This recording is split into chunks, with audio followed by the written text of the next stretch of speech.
Guys, Pushpa 2 release అయినప్పటి నుండి ఇప్పటిదాకా ఒకటే మాట, ఏపీ డిప్యూటీ సీఎం గారు, అదే అండి పవన్ కళ్యాణ్ గారు అల్లు అర్జున్ గారికి సపోర్ట్ చేశాడు అని యూట్యూబ్లో థంబ్నెయిల్స్ గోలా. అసలేంటి, ఇంతకీ సపోర్ట్ చేశాడా చేయలేదా?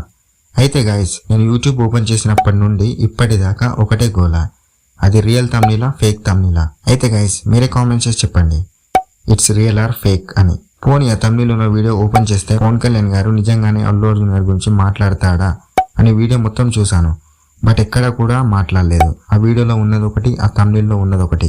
ఎందుకు ఇలా గైస్? ఒకవేళ నిజంగానే సపోర్ట్ చేశాడేమో అన్న వీడియో చూసా, బట్ ఆ థంబ్నెయిల్లో ఉన్నది మాత్రం ఎక్కడ కూడా మాట్లాడలేదు. ఒకవేళ సపోర్ట్ చేస్తే ఏం జరుగుతుంది? అసలు ఎందుకు సపోర్ట్ చేయాలి? ఇప్పుడు ఏ హీరో సినిమా అయినా రిలీజ్ అయినా సరే, ఆ సినిమా హైప్ అండ్ ఆ సినిమాపై చూపించే ఇంట్రెస్ట్, వీటన్నిటిని దృష్టిలో పెట్టుకొని ఆ సినిమా టికెట్ ప్రైస్ ఎంత పెంచాలి, అసలేంటి అని డిసైడ్ అవుతూ ఉంటారు.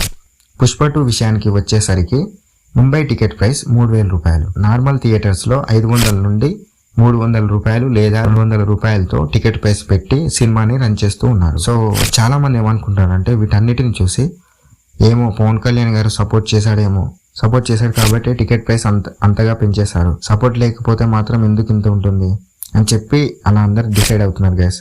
మరి మీరే కామెంట్ చేసి చెప్పండి ఎంతవరకు కరెక్ట్.